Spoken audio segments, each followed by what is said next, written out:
बिहार सरकार पूर्ण रूपेण गूंगी बहरी लंगड़ी है। इस सरकार को पैरालिसिस मार दिया है। केंद्रीय राज्य मंत्री अश्विनी चौबे। केंद्रीय राज्य मंत्री अश्विनी कुमार चौबे के भागलपुर पहुंचते ही भारतीय जनता पार्टी के कार्यकर्ताओं ने उनका जमकर स्वागत किया। उसके बाद अश्विनी चौबे ने प्रेस वार्ता करते हुए जमकर बिहार सरकार को निशाना साधते हुए खरी खोटी सुनाई। उन्होंने बिहार सरकार को गूंगी बहरी और लंगड़ी सरकार कहा है। श्री चौबे ने कहा, एक तरफ जहां बिहार में जहरीली शराब पीने से सीतामढ़ी में कई लोगों की मौत हो गई, वहीं लखीसराय में खुलेआम अपराधियों ने कई लोगों को गोली मारकर मौत के घाट उतार दिया। कुल मिलाकर उन्होंने बिहार सरकार को गूंगी बहरी और लंगड़ी सरकार कहा है।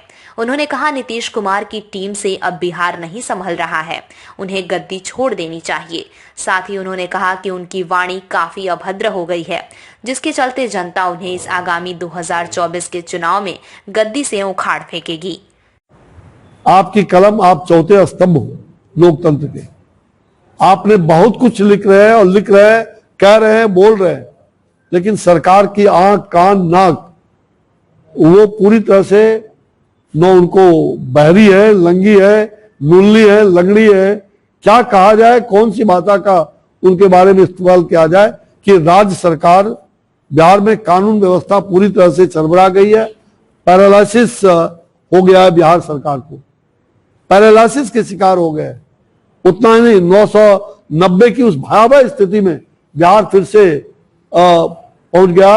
ये दोनों जो कांग्रेस और राजद के गोद में बैठ करके ये पलटू कुमार जी बार बार पलट रहे हैं, और उधर सल्टू राम, उधर उल्टू राम, इधर पलटू राम। पलटू राम, उल्टू राम और सल्टू राम में बिहार फंस गया है। बिहार की जनता यहां अपराधियों का और आपराधिक चरित्र वालों का मनोबल इतना बढ़ा हुआ है कि दिन दहाड़े अपराध हो रहे हैं। सुबह हो, दोपहर हो, शाम हो, दिन दहाड़े अपराध हो रहे हैं। वे जानते हैं कि प्रशासन कोई बिगाड़ नहीं सकता, यहां की राज्य सरकार कुछ बिगाड़ेगा नहीं। बिहार का पूरा प्रशासन लकवाग्रस्त हो गया है। लखीसराय में हुई घटना अत्यंत ही दुर्भाग्यपूर्ण और दुखद है, एक बहुत बड़ी चुनौती है।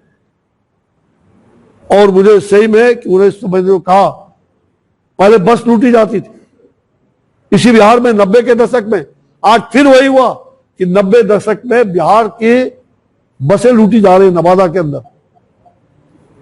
वहां सब इंस्पेक्टर की हत्या बालू माफिया के द्वारा होता है। यहां आए दिन माफिया पल फूल रहे हैं, माफियाओं का राज हो गया है। कभी महिला पदाधिकारी पीटी जाती है बालू माफिया के द्वारा, कभी दरोगा मारे जाते हैं।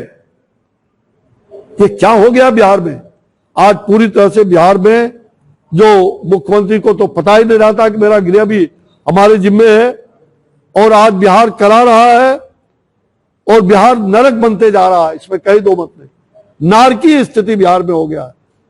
परिवार के 6 लोगों को गोली मारी गई और उसकी जितनी भी कहा जाए उसका जो घटना घटी है उसकी जितनी भी निंदा की जाए वो कम होगा। अत्यंत दुर्भाग्यपूर्ण है। आज बिहार में कोई सुरक्षित नहीं, पलायन हो रहा है। बिहार से लोग पलायन करने के लिए विवश हो गए। जो 2005 में बिहार में जो सरकार हमारी बनी थी, उस समय भी यही मुख्यमंत्री थे, हम थे तो वो थे।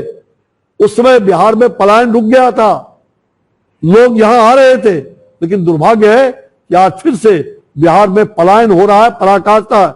और डॉक्टर, इंजीनियर, आम जनता, व्यवसायी भयभीत हैं, महिलाएं तो अत्यंत ही भयभीत हैं।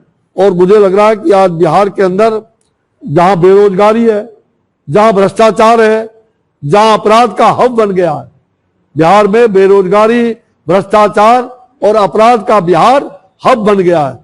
और मुझे लग रहा है कि यहाँ के मुख्यमंत्री जी कान में कड़वा तेल डाल के, ये चाचा, भतीजा और बड़े भाई कड़वा तेल डाल करके ये सोए हुए हैं।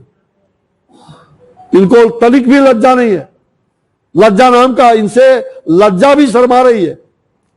अब तो लज्जा भी शर्माना शुरू कर दी है।